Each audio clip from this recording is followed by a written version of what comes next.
Thank you all for joining us today on our Secure Justice podcast series. We're going to be speaking with three folks that are in the Inspector General police auditor space. They're going to help us figure out what they do, what the role is as they navigate amongst various stakeholders and exercise their oversight duties. We're here today with Russell Bloom, who is the independent police auditor for the San Francisco Bay Area Rapid Transit District. Mark Smith is the Inspector General for the Los Angeles Police Department. And Sergio Perez is the Executive Director of the Orange County Office of Independent Review. Gentlemen, really appreciate you being here and sharing your valuable time with us. Sergio, let's start off for folks that might not quite know what an Inspector General does. What are your primary duties? And even at the foundational level, if you can tell us, how your office was created, why was it created? Is there a scandal or just some community demand? Do you get involved in disciplinary actions, or is it sort of more high level pattern and practice type of analysis where you look for maybe systemic issues and make policy recommendations? Brian, thank you so much for giving us this opportunity to talk about such complex and pressing issues. I'm a big fan of Mark and Russell and the work that they've done for the communities that they've worked with and continue to work with. The question of what an Inspector General is, and the answer to that question is as diverse as the communities that are represented in this conversation, meaning accountability and oversight in the law enforcement space is fairly young, especially when compared to the long history of law enforcement throughout our country. And that means that each Inspector General, each oversight agency is styled to meet the needs, the pressures, the histories of those particular communities. The Office of Independent Review in Orange County cuts across in a manner that is fairly representative of the different kinds of work that Inspector General's offices do, meaning it has three primary functions. The first is to monitor the processes of the law enforcement agency that it works with, in my case, the Orange County Sheriff's Department, but also the District Attorney's Office, the Public Defender's Office, the Probation Department, and the Social Services Agency, which I like to describe as criminal justice related or justice related agencies here in Orange County. When you monitor, you observe the processes that are happening within the law enforcement agency, and you do it in a live fashion to ensure that they are in keeping with the policies at issue and the best practices that have been established in the field, the industry throughout the country and the world. Auditing is another primary function of Inspector General or oversight bodies, and that's more traditionally a backward-looking process where you take a look at the activities that have taken place over a discrete period of time and assess them for compliance with policies, best practices, applicable laws. And finally, which is I think what dominates the public conception of Inspector General work, which is investigations, live independent investigations of discrete events or issues that are focused on fresh or new fact finding, right? Auditing and monitoring, they don't necessarily entail independent, fresh investigations. And in the investigation space, an Inspector General or similarly situated office might be seeking to understand and explain to the public what took place during a particular use of force, for example, and to do so in a manner that is wholly independent from the law enforcement agency that it works with. The Office of Independent Review here in Orange County does all three with regards to the Sheriff's Department and the other agencies that it works with.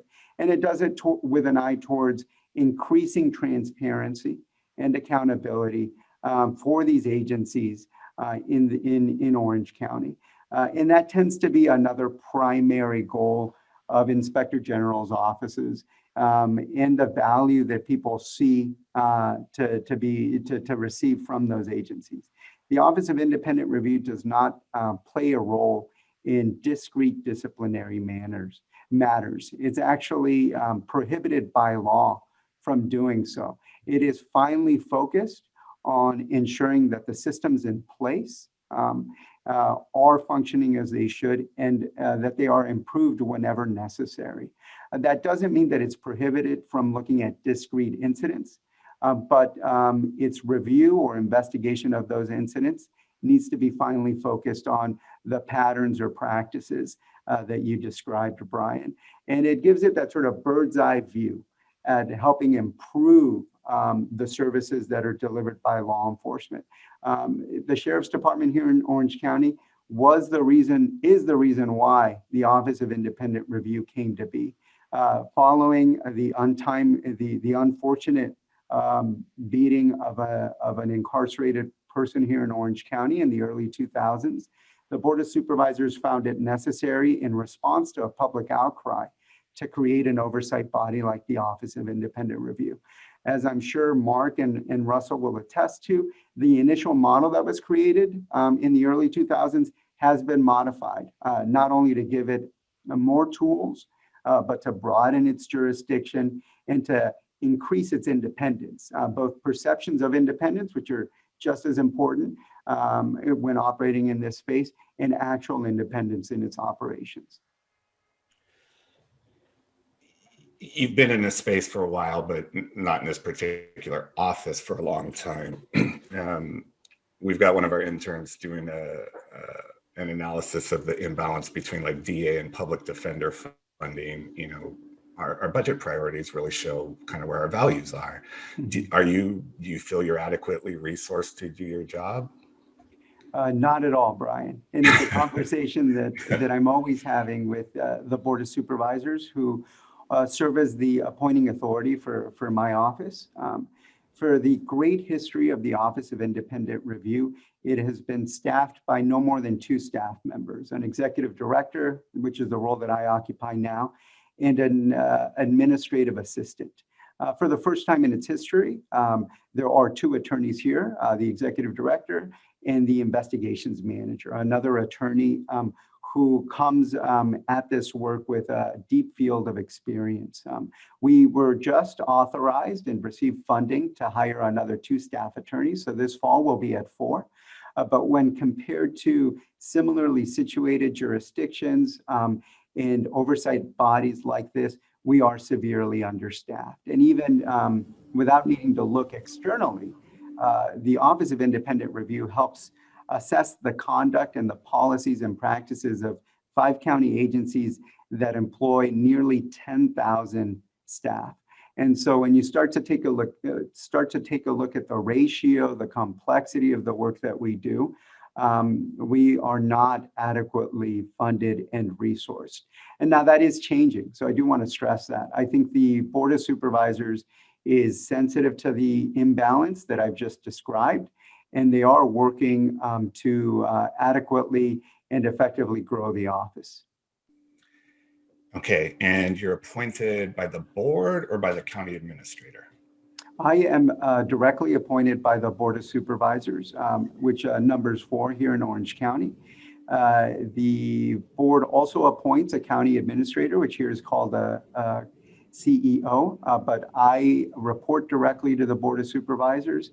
I serve at their pleasure. I can be removed with a moment's notice. I don't have any civil service protections, which is fairly traditional for roles of this type, at the county level at least. Okay. Mark, it was my understanding it was unfortunately in response to a tragedy, Oscar Grant, but you were provided with an opportunity to really build something from the ground up at BART. And so can you share with us just that history of how you were brought into that scenario? And I imagine there was a lot of arm twisting and community outreach, but how did you get this off the ground and get your vision moving forward? Sure. Thank you also, Brian, for arranging this, and to my 2 esteemed panelists. I'm not sure, Brian, you could have found 2 more sort of capable folks to really talk about these issues. So you've done well with that. I'll try to keep up with them. With regard to Bart, yes, you're right, and Sergio alluded to this in one part of what he was just mentioning. The office was created to oversee the Bart Police Department in the aftermath of a tragic shooting. It was New Year's Day 2009, shooting of Oscar Grant by a Bart police officer. I was in a different location at that time. I was doing similar work with the city of Chicago, overseeing Chicago Police Department, but had ties back to California. And when I learned that Bart was setting up an oversight agency, as you said, from the ground up, it was a really interesting opportunity for me, kind of one of those things that's both exciting and challenging, to go and try to form something from the start. There was a lot of work done for sure before I arrived there. A lot of the political work to get the legislation needed to authorize the Bart district to create such an office. Bart is a tri-county agency, and I think it now runs through parts of 4, or if I'm not mistaken, maybe even 5 counties now as they keep expanding. And so they really required legislation at the state level to have the authority to create such an office. A lot of those things happened before my arrival there, and I give credit to those who were fighting to make it happen. I do know there are a lot of political battles and differences of opinion of what oversight ought to look like for this police department that focuses on this transit agency in the Bay Area, but has a large population of people that it focuses on with, when I was there, more than 500,000 or so daily trips, pre-COVID, of course. And so there's a lot of fighting that went on to get it established. There were comparisons made to oversight agencies in other places around the country. Some comparisons to large departments, much larger than Bart's Police Department. Some comparisons to agencies that had similar numbers of sworn and civilian police employees, and comparisons to what responsibilities the office would have. Sergio did a great job of talking about all the different things that these offices are responsible for. And I agree wholeheartedly with one of the things he said about how it varies from place to place. It doesn't mean that one is better than another and one is automatically stronger than another. Different communities need different things with regard to their oversight. And I don't think that's a bad thing or something to shy away from. And so when Bart was creating its agency, there was a lot of, again, pushing and pulling as far as what authorities it ought to have and how it was going to operate.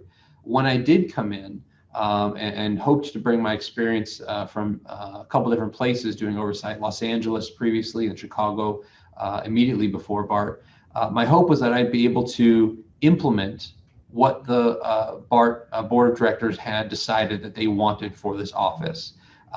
They had laid out a series of responsibilities that the office needed to meet, including regular reporting, the ability to take complaints of misconduct, the ability to investigate certain complaints of misconduct, etc., and what authorities the office would have.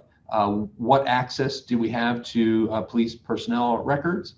How many times, did we need to make sure that we met with the police unions and involved them in the discussion? What was our relationship going to be with a also newly created citizen review board that was part of the oversight structure at Bart? All those things were kind of laid out into a foundational document that was referred to as the citizen oversight model. And I felt like my job was to try to implement all the things that they had wanted out of that model, but also try to bring some of my knowledge from these other places and use it to hopefully implement procedures for the office that would be effective and make it an effective oversight office. So I hope that I was able to do that. And as far as outreach and buy-in, we did have lots of challenges when I was there too. So I mentioned some of the challenges that occurred before I ever set foot in the office. Some of the challenges that existed when I got there were, as you said, buy-in from the community, knowledge and education of the community to let them know that this new office existed. And we were very small, and the offices remains relatively lean. We were a total budget for just 3 employees in total at that time. And so I often described us as the little engine that could. We would go to any part of the Bay Area community that might have an interest in police accountability, in learning about sort of what the oversight office does and how we can be a resource to them. and we would give a presentation and talk to anyone who might be interested in listening to us.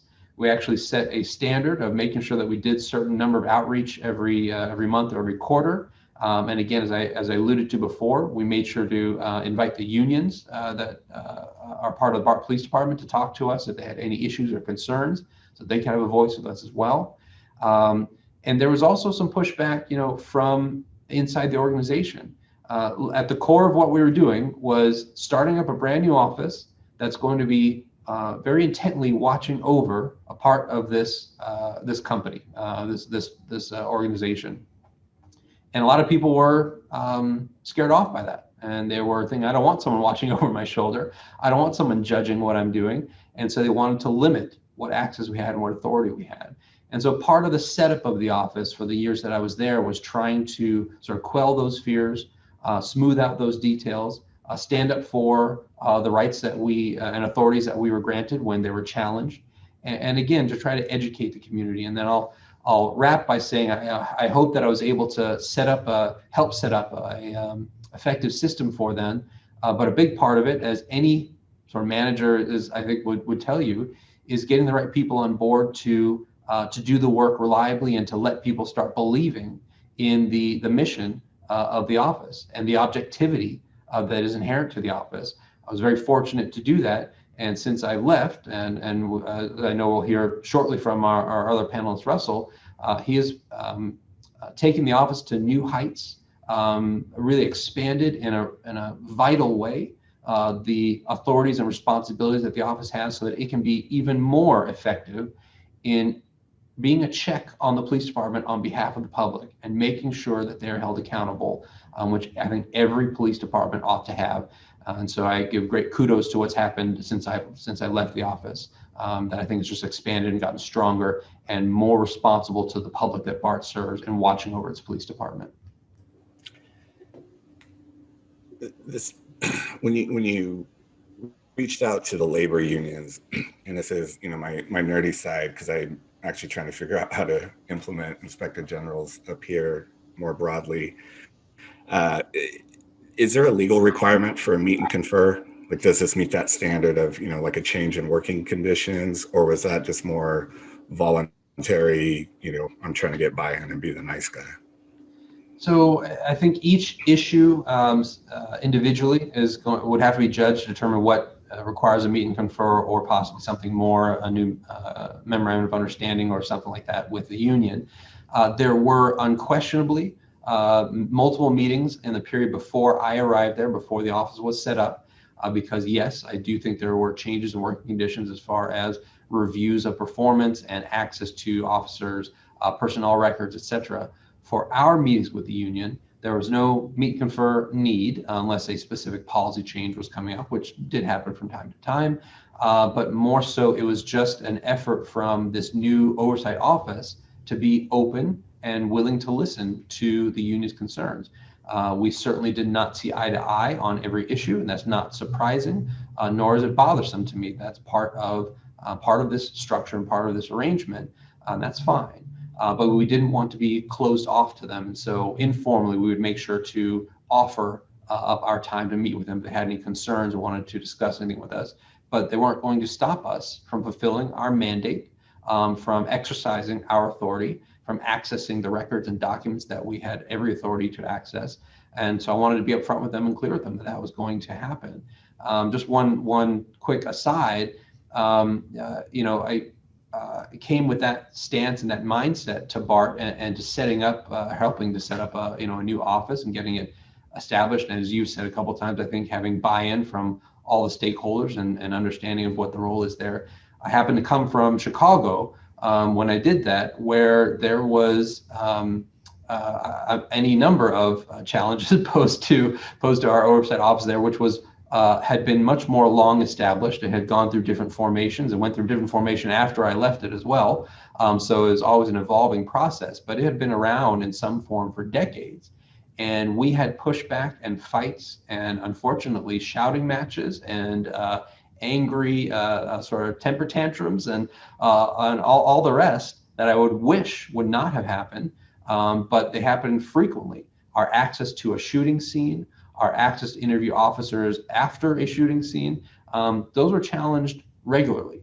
And so I found it unfortunate, but it certainly wasn't a new phenomenon to me.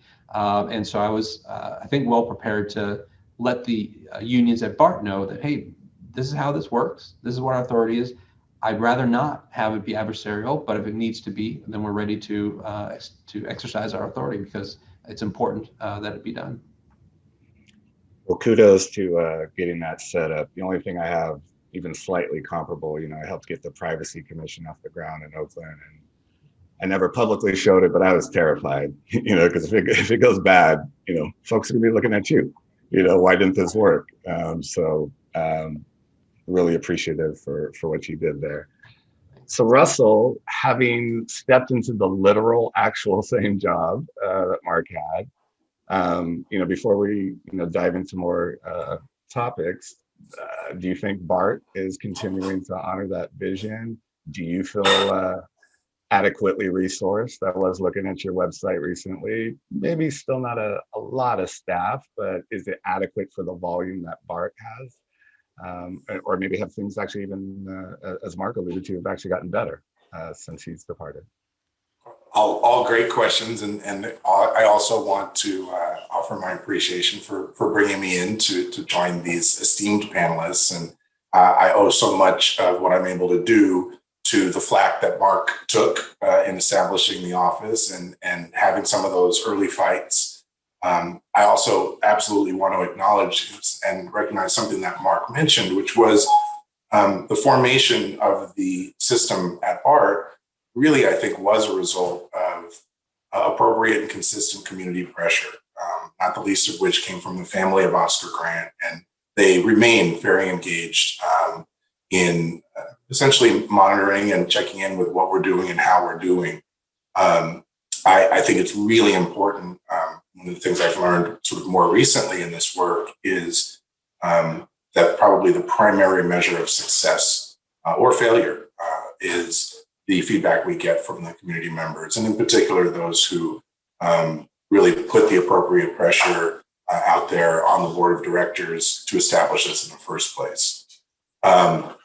Where we are now, an important thing to acknowledge is that the original model really, I think, intelligently included a requirement to review the existing system and determine whether there was a need to make improvements to the system. So shortly after my appointment, we were able to get an external review, which resulted in recommendations for 54 improvements to our system. And this review involved speaking to stakeholders and reviewing our work product, and attending civilian review board meetings. It was, I thought, a very deep dive, and the recommendations were very thoughtful. The board of directors then agreed to approve and implement 50 of those 54 recommendations. So the scope of what the authority we have has expanded since I've been in the position. Just a couple of details about that. For example, we were formerly limited to investigating independently only certain types of misconduct allegations, but we're now authorized to investigate any type. And I think that's important. And the best example I can give is we were formerly prohibited from reviewing allegations of improper arrest and detention. And I think that's an area where the rubber really meets the road. And I also like to say that when we can identify what may be commonly called lower levels of misconduct, it gives us the ability to identify the patterns and practices, some of the stuff that was referred to by Sergio, to see whether there's a need to take a deeper dive, to address individual performance or conduct from a specific officer, or whether there's a training deficiency. It really gives us a look into the inner workings that we may not have had as easily accessible before. So that's an important expansion of our authority. And Mark mentioned that we were originally budgeted for just 3 people, the auditor, 1 investigator, and an administrator.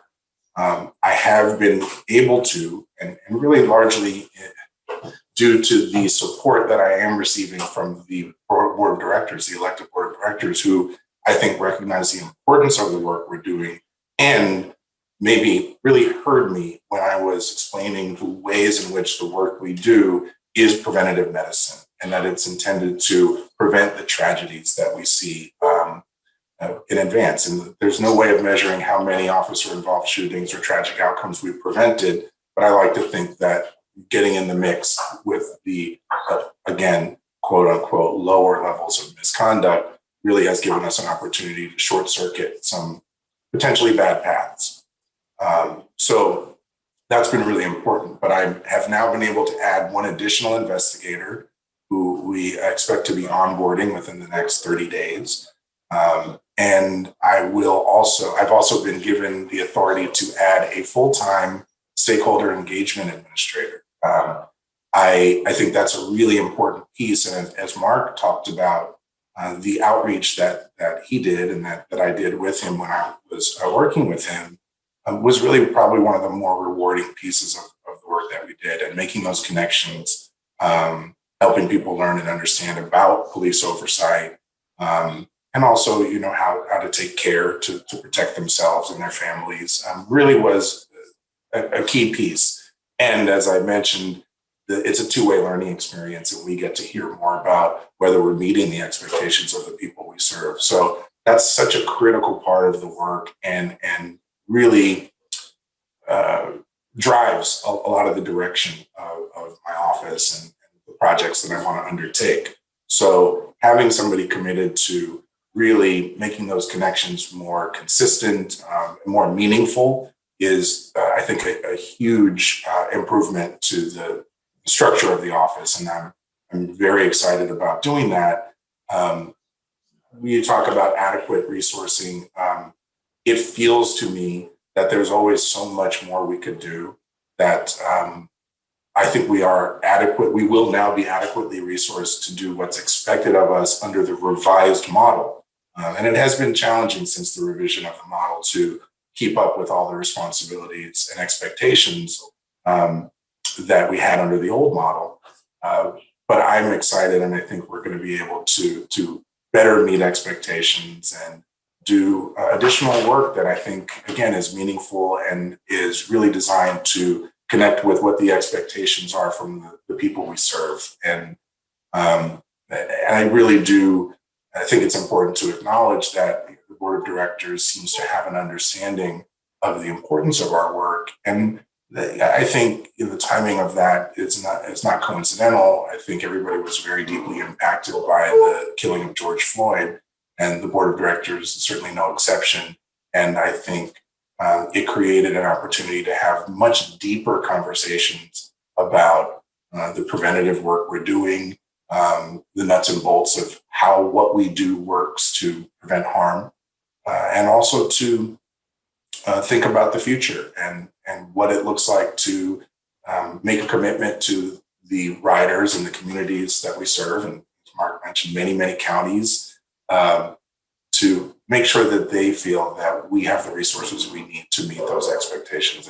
And so we are in a good place as far as that goes. It sort of remains to be seen how we're able to use those resources to do deeper dives and expand the kind of project work that we do. But I'm very excited about doing deeper policy analysis, as well as the more connected community outreach. When, I guess it was at least a 2-year period, we were part of the working group that helped draft the surveillance ordinance for BART. And it was clear in that room, and there was, deputy chiefs, occasionally a sergeant or a captain would come in to talk about a particular piece of tech, but it was clear at least the folks in that room trusted you, which I noticed just, because of your role. And when we had lunch a couple of years ago, I remember you sharing a story with me about body cameras, how you had discovered that the buffer could actually be extended. There's always this problem with, your cameras magically didn't go on when there was something controversial happening. And so you wanted to extend that recording time. And some of the POA folks were, basically concerned you might hang them out to dry or, catch some off-color remarks, etc. How did you navigate that? And maybe is it just as simple as, well, I'm not the guy that issues sanctions. I'm looking at, systemic stuff. Is it really just that simple, or is it, longevity and proving yourself to be fair when working with these people?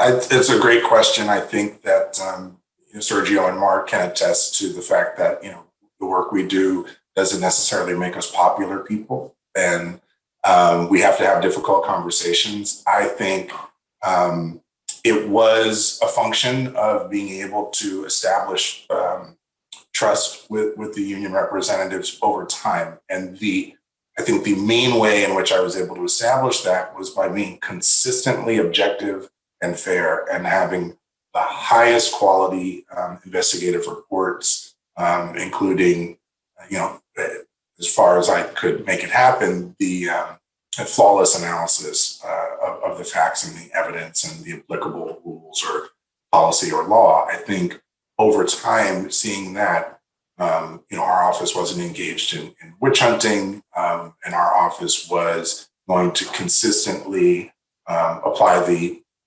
appropriate analysis and reach outcomes that were fair, objective, and based on thorough investigation. It took some time to do that, but it didn't hurt that Mark had already established that as a standard for our office, and I really just picked up where he left off in that context. But that was probably the most important piece in establishing trust. I think those relationships can be challenged from time to time. And as Mark mentioned, we certainly indicated to them that we were willing to be cooperative, not collaborative, and that we were also willing to fight where it was appropriate. And so, there are some skirmishes, but in a big picture way, I think it's the quality of our work product that really was able to convey our objectivity and fairness and skill in doing these investigations. Where we were trying to implement some new policy language, we accompanied that with appropriate level of research and context and background so that the union members could understand the need or the community demand and the reasons behind community demand. So really being patient and trying to understand that the relationship is by its very nature tense. And just as I sort of learned over time that, one of the most effective measures of our success is listening and hearing. That's the approach I've taken with the unions, is to just try to be open-minded and have open ears and understand that their perspective is valid, that their goal is to protect their members, their workers, which I value as well, protection of workers. And so I think in conversations and exchanges, it's just a matter of repeatedly showing that commitment to get buy-in to even have the difficult conversations. And again, we may in the end agree or disagree, but at least there's an expectation that there are there's a reason for taking certain approaches, or there's a reason for insisting on certain changes or reaching certain findings that aren't based on sort of an anti-police stance. So, Sergio, you kind of had the exact opposite situation you stepped into. You didn't have someone like Mark to set you up for success. You had someone that, and I'm taking the media reports at face value, was accused of being too cozy with the sheriff. So how in Orange County, definitely a different political climate than up here with Bart in the Bay Area, how do you navigate being a watchdog, keep your independence, and yet you've still got to cooperate with these different stakeholders to first get the information, to get accurate information, and then to go present it to the public in a way, if there is, real misconduct, you've got to be able to move the needle in the other direction. Yet you can't really go scorched earth on those other people. They're going to quit talking to you. How do you do that balancing act? Well, it really is a balancing act. And one thing that a lot of what Russell laid out in terms of his relationship and his philosophy with not only organized labor, but members of the community, his appointing authority, his staff, I think echoes the walk that all of us in oversight have to take on, which is a constant battle for legitimacy. Legitimacy means different things for different stakeholders. Your community members, the advocacy community in the county or city that you operate in, or counties that you operate in, measure that legitimacy in such a different fashion than organized labor, than the executive leadership of the agencies within your oversight purview, than your appointing authority.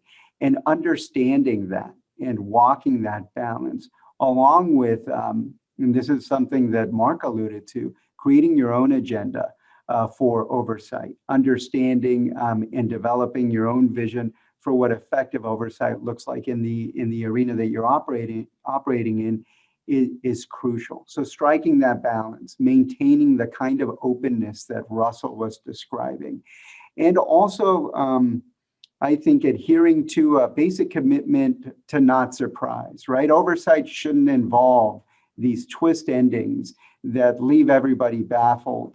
That's one way of showing value. But I think that the constant engagement, constant communication, describing the work that you're doing, where you're headed with it, what the value of it is, to whoever is interested, is key. And it's something that I have tried to introduce here to the Office of Independent Review in Orange County.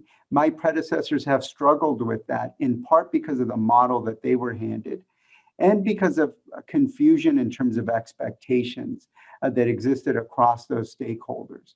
So a chief goal of mine has been to communicate to folks a cohesive vision for what the Office of Independent Review can deliver to the community here in Orange County.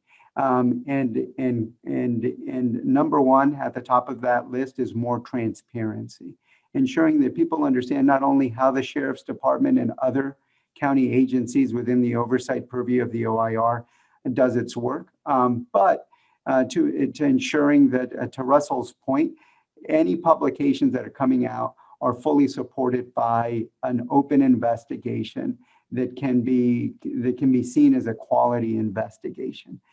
And it has been a struggle.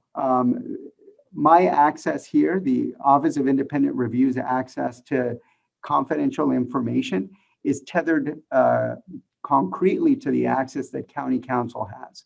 So the Office of Independent Review doesn't have subpoena power. It has the same kind of access that county attorneys has. That immediately creates a question as to, well, just because the Office of Independent Review can access the information does not necessarily mean that it can disclose it proactively without the necessary approvals or concessions from the agencies that it receives it from. And this isn't unique in the oversight space, but it can create this gap of expectation, meaning, well, we know the OIR has, for example, in-dash video capturing a particular incident, and the community wants that video. However, there are state laws that govern the disclosure of that video and other privileges that might complicate the disclosure of that video. So having to navigate those complicated spaces means that you have to constantly be aware of the dynamics that Russell was mentioning, and playing with those dynamics, making sure that people understand exactly what you intend to do with the information that you have, and that they understand what it's going to contribute to, which in the Office of Independent Review's toolbox does mean systems change, helping improve the systems. As I mentioned earlier, it never means holding discrete individuals responsible with a disciplinary action that results either in termination or in removal from service for a discrete amount of time. It means policy improvements. It means creating the kinds of structures that will allow for those disciplinary actions down the line to better improve practices in the Sheriff's Department. And that sometimes is a very nuanced vision of oversight that is difficult to communicate in a sound bite, which again leads to those conflicting expectations. So it's a constant balancing act. this just kind of popped in my head while you're talking. I keep thinking of like being judged by a jury of your peers. Do you get any mileage as to cooperation out of taking a position that, you're a subject matter expert, you're not a lay person, you actually know what you're looking at? Is that giving, like the PLA, the labor unions, does that give them enough comfort to like, okay, I can talk to you, you're not some, crazy person that just walked in off the street? I think it does give a certain amount of comfort. It also raises certain concerns. My particular career path began with an enforcement role. I was a trial attorney with the U.S. Department of Justice within the Civil Rights Division, and I helped investigate law enforcement agencies across the country. And at times that meant filing lawsuits and seeking consent decrees to help correct certain systems that we saw as being unconstitutional and being in violation of other federal laws that applied. That I do think lends me a certain amount of credibility both with various kinds of stakeholders, but it also raises the specter of discipline and of penalization. And it's hard to get folks to understand that that isn't at play here. It's something that I constantly find myself reminding all sorts of different groups that I meet with, and not only organized labor, but members of the community, because I think it's important. And I think that it ends up being in tension with the popular conception of what oversight and accountability is for a lot of folks. A lot of folks hear accountability and they think, well, I want certain individuals held responsible. I want justice to be done in that manner. And I understand that, and I share in many ways that zeal, but I also understand that different bodies fulfill different functions, and that there's an internal affairs division within the Sheriff's Department. There's the Office of Independent Review. There's the California Department of Justice. There's the District Attorney's Office. There's the U.S. Department of Justice. So many overlapping agencies with different sets of tools, so that that kind of justice, if necessary, can be delivered in a different fashion. But being clear about that, setting those expectations, is of immense importance. So I think that I do think that subject matter expertise helps break down certain walls, especially in the world of law enforcement, where there tends to be this cultural divide between sworn personnel and non-sworn personnel. Often the reaction that you get is, how dare you criticize what I'm doing, given the fact that I am in a life or death situation and I am tasked with preserving public safety in a jungle of different regulations, policies, and practices. And I'm just out there trying to do the best that I can. You've never had a badge. You've never had to do that. And as an attorney, I'm always humble in those spaces, because it's true, I bring a different kind of perspective, a different kind of expertise. But I do believe that increasingly, folks are seeing the value of that outsider perspective.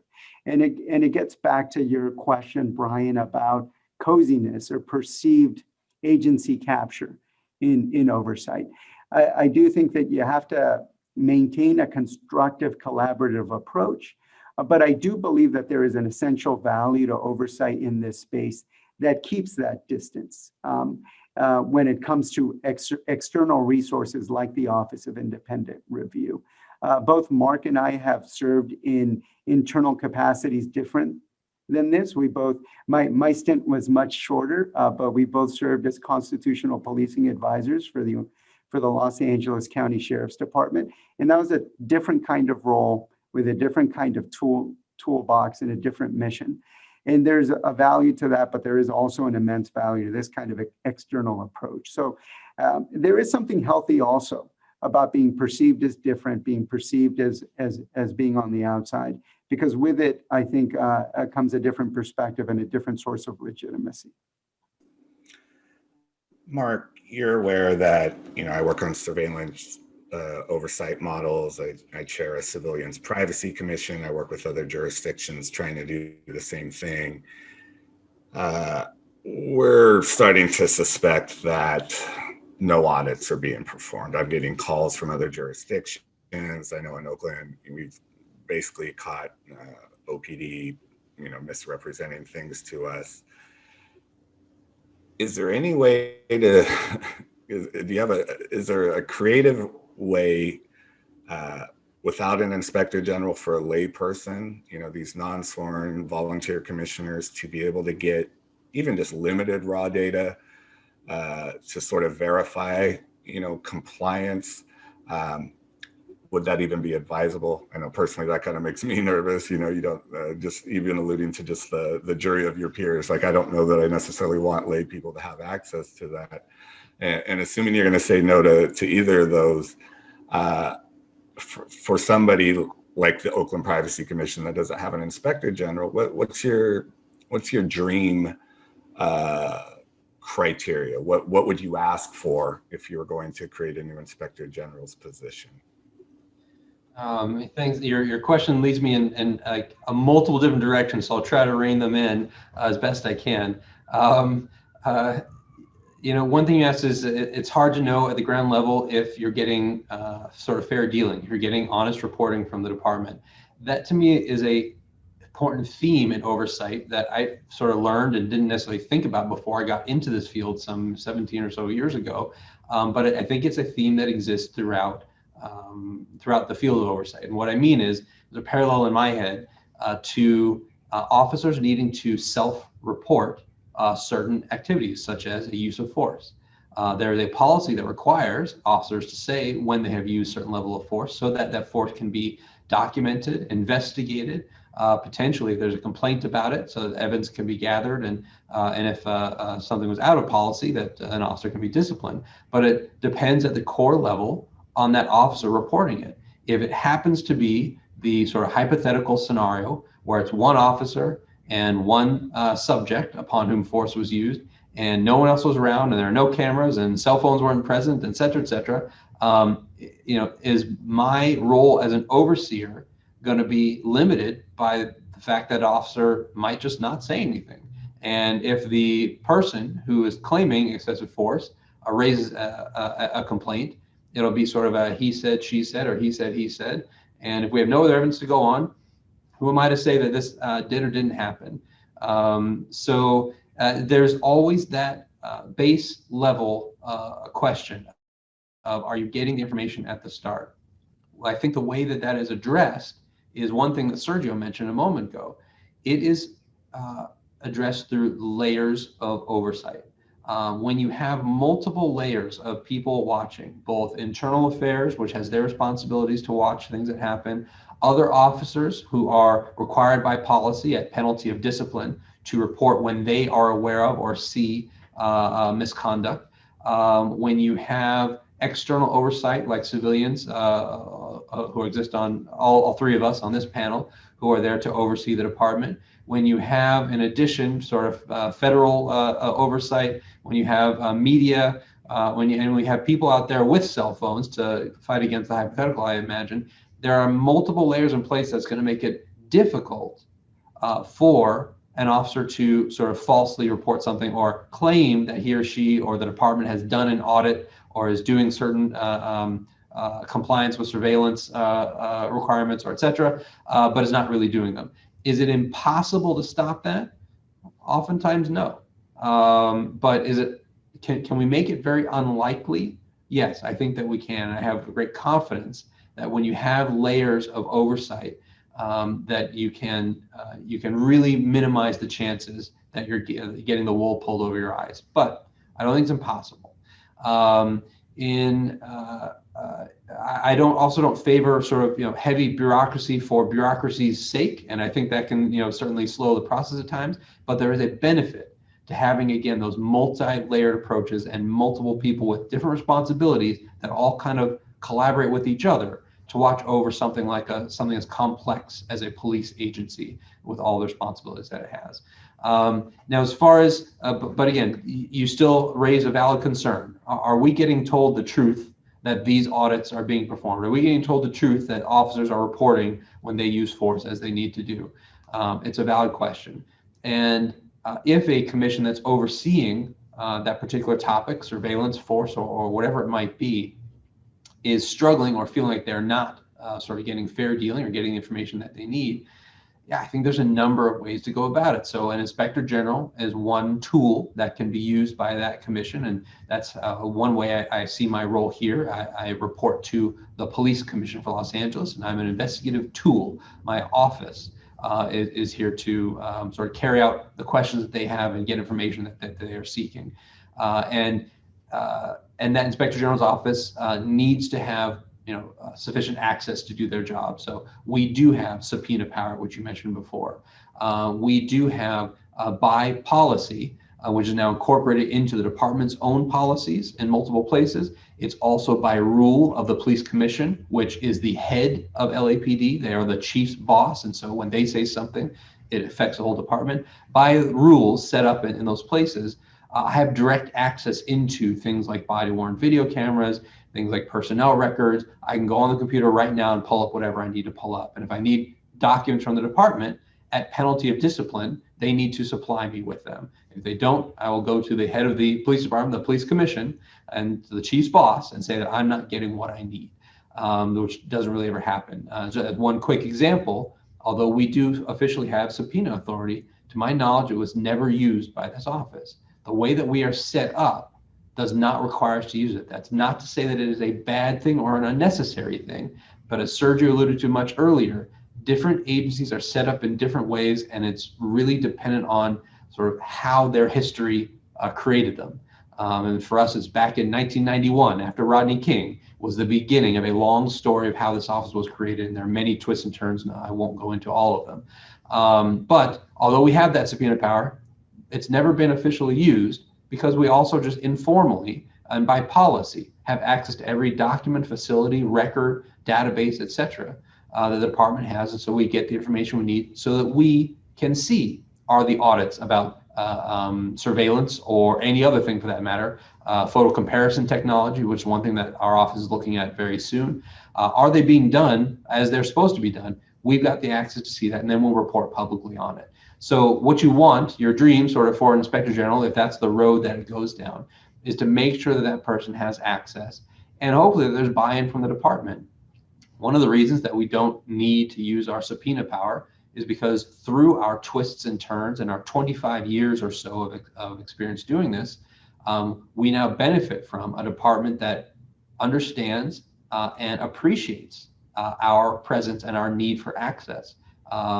If there's a time when there's a meeting that we're traditionally in a closed door meeting, something that's confidential or involves personnel matters for police officers, and our staffer is not there, the department will call us and say, hey, we can't start because you're not here yet. We have grown to that point, which is, I think, a very positive thing. And I don't say it lightly. It doesn't exist for every place. But through a lot of fighting, again, none of which involves me, I've been here for a much shorter time, but through the development of the office, we've grown to that place. So what you want from Inspector General is the appropriate access, for sure.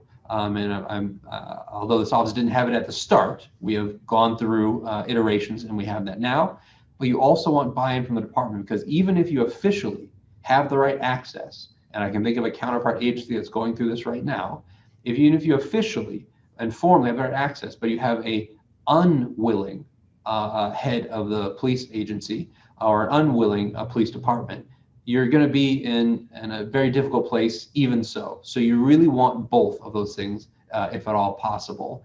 And then the last thing, I apologize for the long answer, is in trying to make sure that you're getting the information you need, there are many avenues to get that, including things like Public Records Act requests. And yes, I do think I'm in favor of transparency, up to the limits of the law. And sometimes those limits in the law are changing and need to be changed.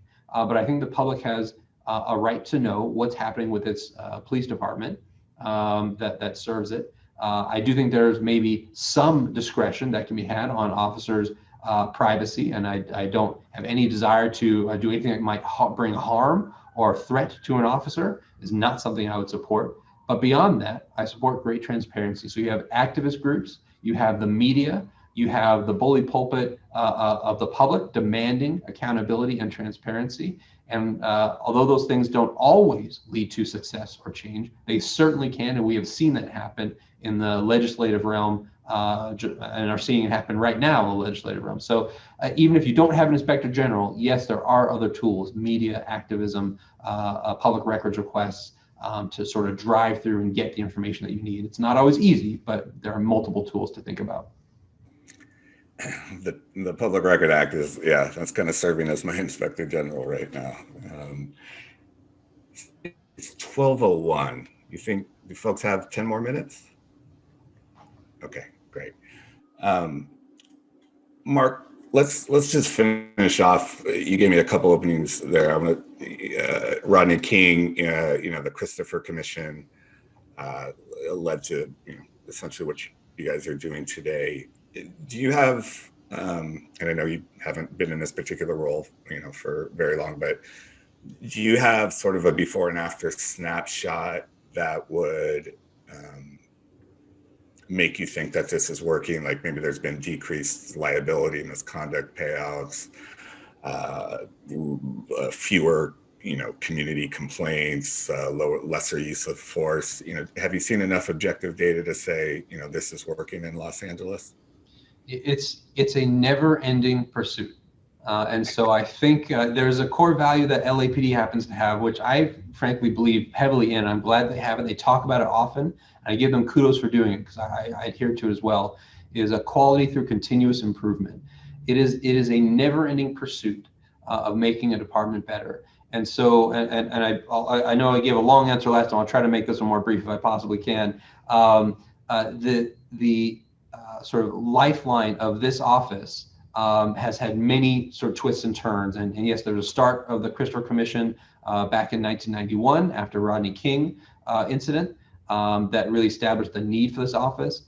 There was additional scandals that brought on a federal consent decree that broadened the authorities of this office. Once the consent decree ended, this office stepped into the shoes of the federal monitor that was overseeing the department during the tenure of the century, the decade plus.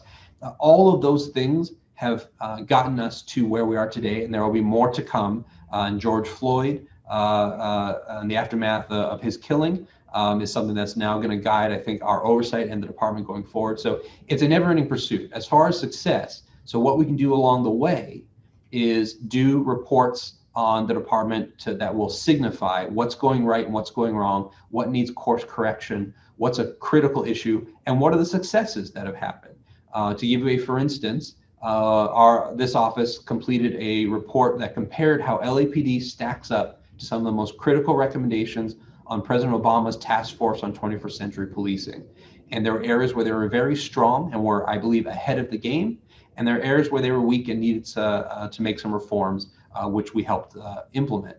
So that's one of the things that we looked at. We'll look at any other sensitive areas if we see things going wrong, including, you mentioned, litigation costs. Our litigation costs are coming down. That's always a concern for city politicians for obvious reasons, a concern to city taxpayers, et cetera. And so different agencies will from time to time do that. I think our agency is maybe ripe for looking at that now. We've done it in the past. I knew New York did one recently in the last couple of years to sort of do that study. It's appropriate to do those things. But even if you come out, no matter what the outcome is, whether it's positive, negative, or anywhere in between, it will not, in my opinion, put you in a position to say, we have reached sort of success and we've accomplished what we needed to accomplish. I just don't think you'll ever get there, and that's not a bad thing. There will be a new issue that comes up, a new study that needs to be done. You'll need to do a recurring study to look at the latest data on litigation, if you did it, a year or 2 or 3 years ago, and see where you stand now. It's a never-ending process, and that's kind of what hopefully makes it exciting and meaningful for the public, being a constant watchful eye that's never going to go away. It's very comforting to me as a taxpayer and an activist to hear you're not having to get into a subpoena battle all the time. That's a good indication that things are working, at least in that regard. Russell, Bart seems to have this wonderful ability to always be on video at the wrong time. Obviously, Oscar Grant was caught on all the cell phone video footage and the platform cameras. I was thinking recently, Michael Smith and his partner, Andrea Appleton, he was thrown on the ground, pretty strong use of force. It was alleged she had a miscarriage as a result of being pinned on the ground. Does that, when those videos go viral and there's that narrative out there, does that interfere with your job, either during the investigative process or when you finally go public with your findings and maybe you have to contradict or take an unpopular position? Or is that maybe not as meaningful to someone that sort of works behind the scenes? Does it make much of an impact if you're really looking at the underlying fact pattern in a back room somewhere? Right, great question, Brian. And BART has thousands and thousands of cameras, thousands, as Mark mentioned, hundreds of thousands of riders during pre-pandemic times, and so the likelihood of police interaction that goes poorly, the likelihood it's going to be filmed and distributed is very high. The way that impacts our work is in very small ways, but in important ways. So it certainly doesn't impact the investigative approach. Our approach to doing objective and thorough investigations remains the same regardless of the level of attention from the media or the public, activists or advocates. So it doesn't really impact our approach to doing the work, collecting the evidence, doing the interviews, et cetera. One thing that does shift because of public attention is that we may get multiple calls about a single incident. So where typically we'll receive a complaint from a single complainant, when something goes viral, whereas on local media, we may receive 10, 20, 30 complaints about the same incident.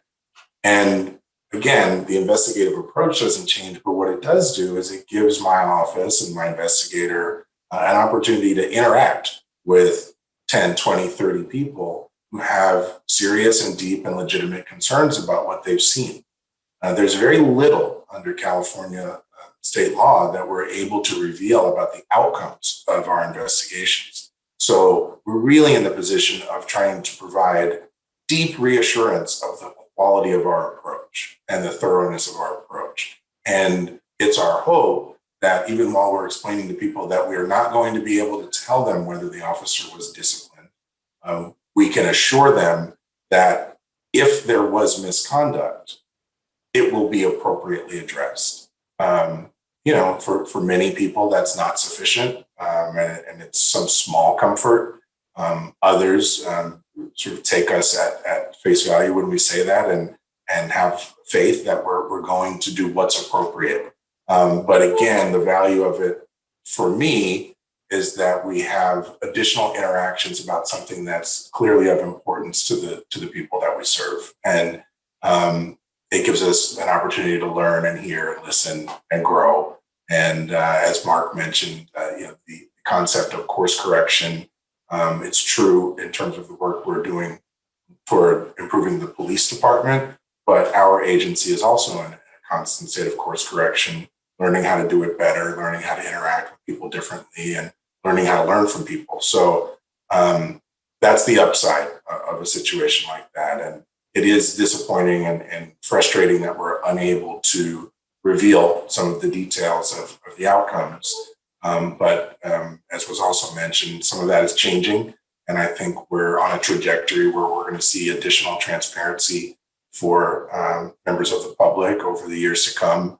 And I embrace that. And I think it'll really help people understand the value of what we do and be able to see more deeply behind the curtain and understand how the work we do does lead to improvements and positive change within policing.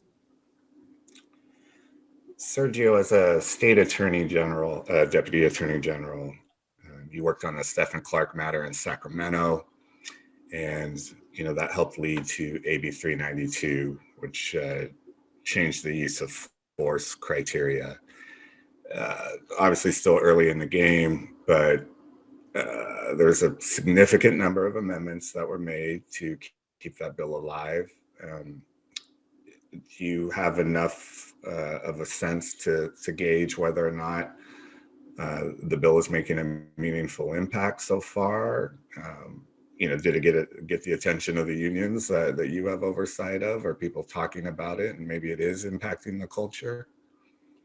I think it certainly has had an impact in the circles that we work in. Meaning, organized labor is very aware of the changing landscape, with which both Mark and Russell have alluded to, not only on the transparency side, but in the realm of laws that govern the most high risk, high impact law enforcement activities, of which the use of force is at the very top.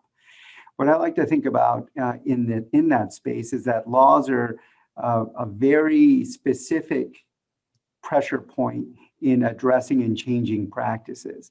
And those laws are never going to be the silver bullet that various stakeholders may hope for, because they are subject to interpretation, and not only by the judges that ultimately preside over charges arising from the changes in rules governing force, but also within the halls of the district attorney's offices and the state AG that ultimately enforce those laws. They're the ones who take a look at an initial incident and ask themselves, well, does this satisfy the elements that I'm going to need to address in a courtroom? And all of those acts of interpretation mean that there's always going to be variation and diversity in terms of treatment and outcome. So I always like to emphasize that policies can always go above the legal requirements that are in place.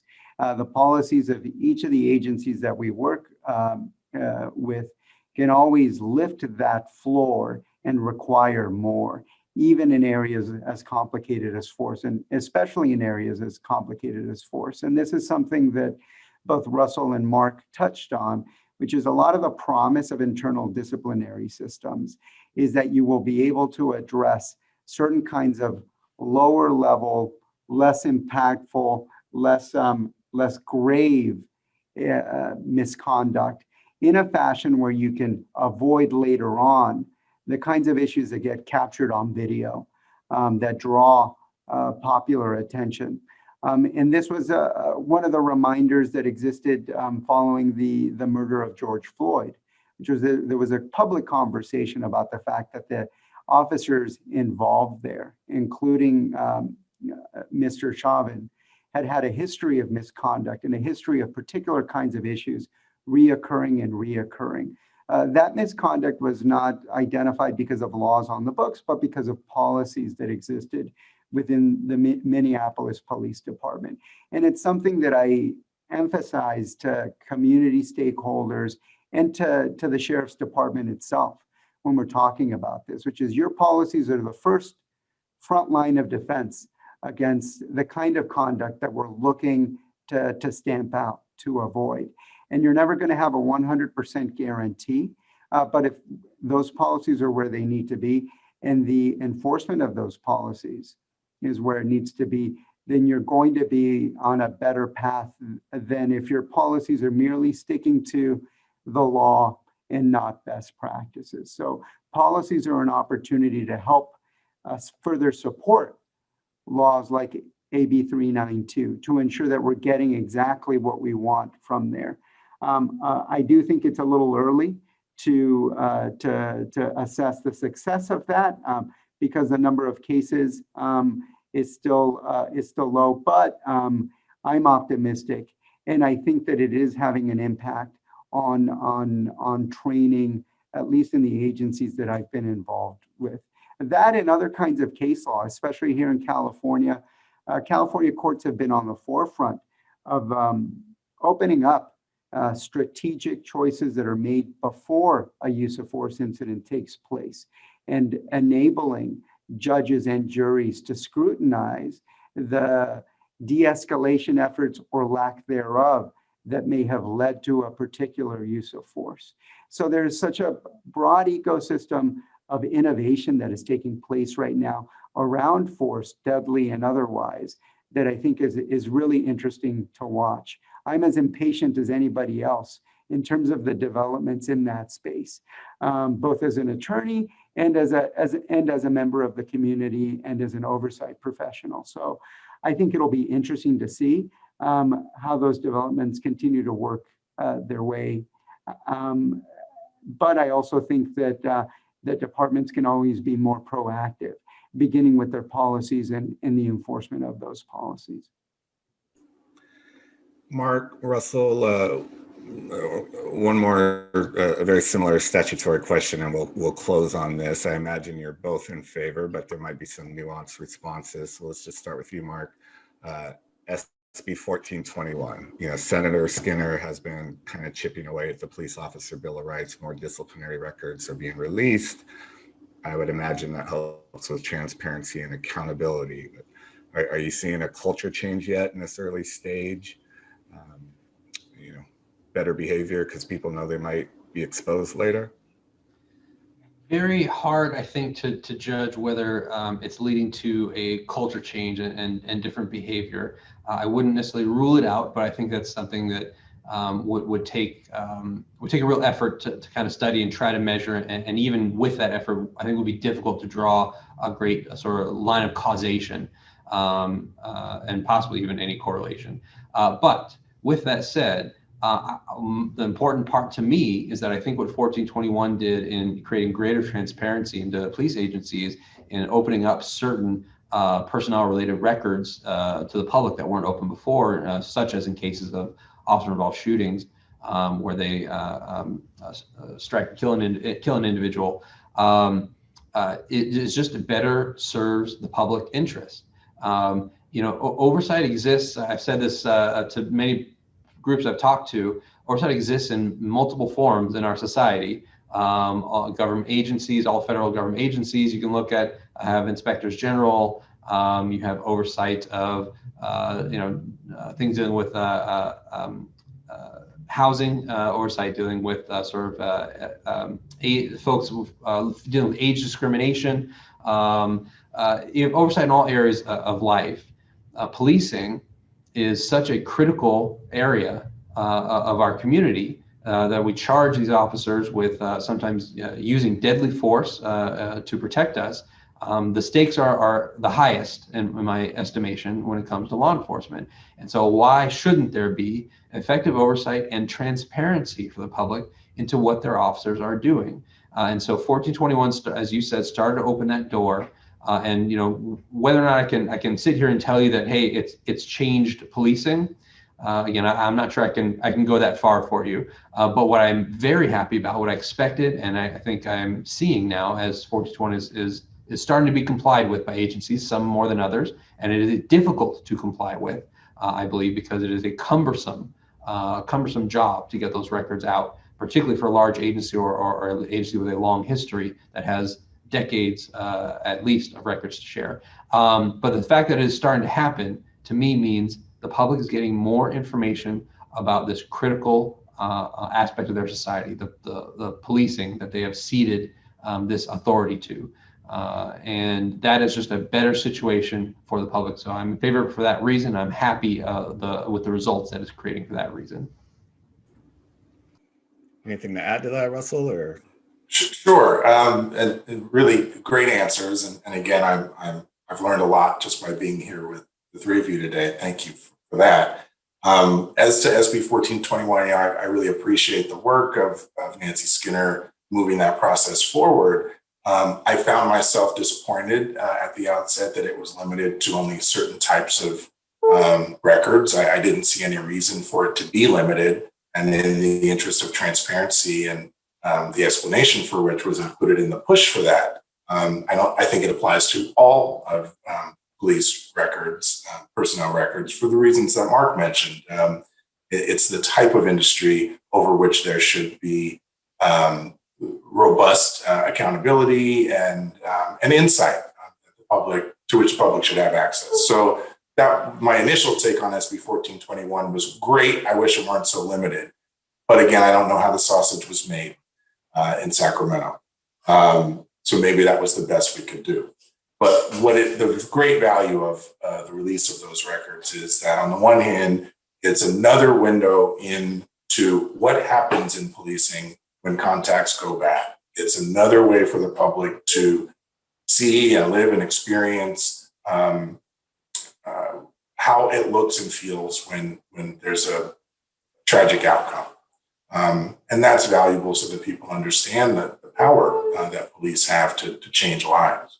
But the fact that that bill passed and that it's been implemented and that departments are being required to comply with it also reinforces just the idea, the concept that that is the will of the people, that they want insight into what's happening here, and that we're not going to put that genie back in the bottle, that all that's going to happen going forward is that the public is going to have deeper and greater access and insight into how they're being policed.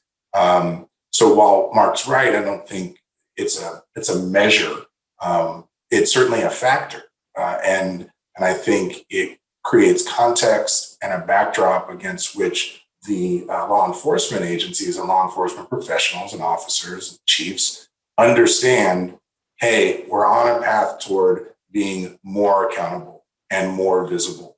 And we have to adjust our conduct, policies, practices, procedures, hiring to accommodate that people are going to see what we're doing on a much deeper level. And that really aids in the work that I'm doing. And it assists me in conversations that I'm having with the chief or command staff about how we're moving forward, how we're evolving in that direction.